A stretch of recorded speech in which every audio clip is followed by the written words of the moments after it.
Video on required practical 3 for chemistry, which is investigating the elements formed on electrodes in salt solutions during electrolysis. So to start on this practical, you need to set up a nice simple series circuit, including an ammeter, then going to your electrodes, and then back into your power pack. It is really important that you have this set up on a DC setting, not on AC in your power pack, so check those terminals carefully before you start. You need to choose an appropriate voltage or EMF on your power pack. I've pre-tested this, so I have mine set at 6. But when you turn on your circuit and look at your ammeter, you must not have a reading above 0.5 amps. We're going to set up our electrolysis experiment. We start off with a petri dish with 2 holes cut in it, and we're going to be able to slide our electrodes in our electrode holder through those to sit on top of our beaker. Now this helps to trap the gases that we're producing, so that if we are producing chlorine gas, it will change the colour of our litmus paper quicker and we won't produce as much chlorine, which is a nasty gas. Now sometimes when you put your electrode holders down, it will actually be set a little bit too long and it will be a bit wibbly. Now to fix that, all you have to do is hold on to your electrode, adjust the crocodile clip, and then let it go again so it re-grips. Do the same on the other side, and then you should have a nice stable platform where it doesn't wibble around.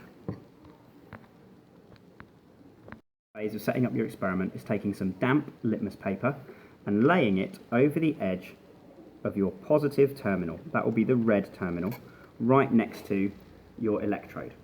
This is very important because it's that damp litmus paper that is going to detect the presence of chlorine. If chlorine gas is being produced, it will start to bleach the litmus paper.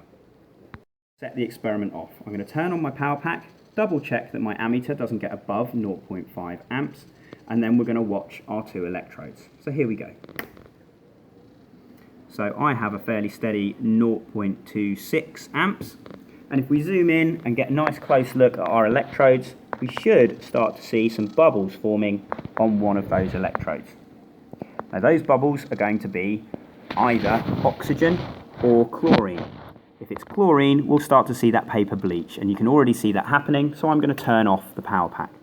So you can see that having that lid on has really quickly shown us that this gas is chlorine.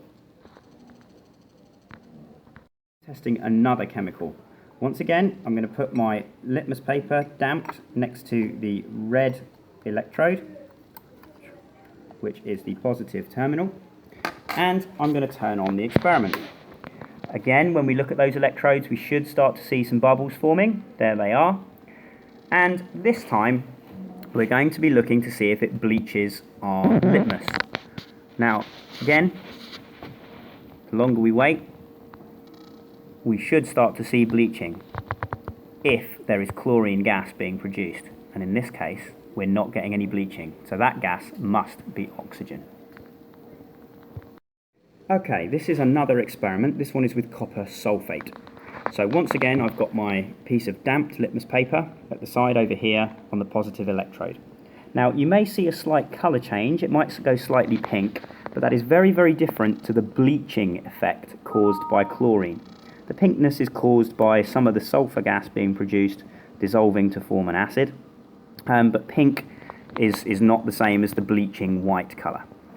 Now, if we move across and start looking at the negative electrode, the copper in the solution, which would be copper 2+ ions, are being attracted to the negative electrode, and after a while you'll start to see a kind of goldy pink colour as that copper metal starts to form on the negative electrode.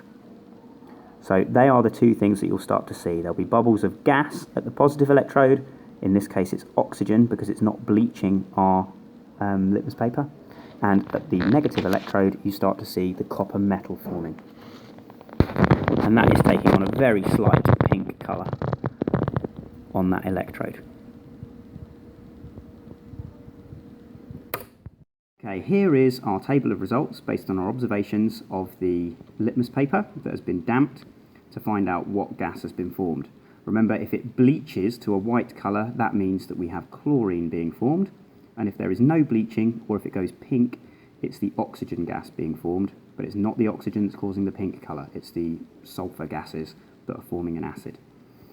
So, At the positive electrode, you are either forming chlorine as the chloride ions, which are negative, reach the positive electrode and form chlorine, or you are forming oxygen gas.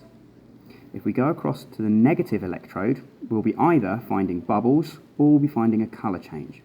If it's a colour change, or if it's electrolysis of a metal that is less reactive than hydrogen, we'll start to get a coating of that metal on the electrode. In this case it's copper, which has a kind of goldy colour. However, if our metal is more reactive than hydrogen, so for example sodium is much more reactive than hydrogen, so instead of forming a plating of sodium, it's the hydrogen that ends up coming off as bubbles at that electrode.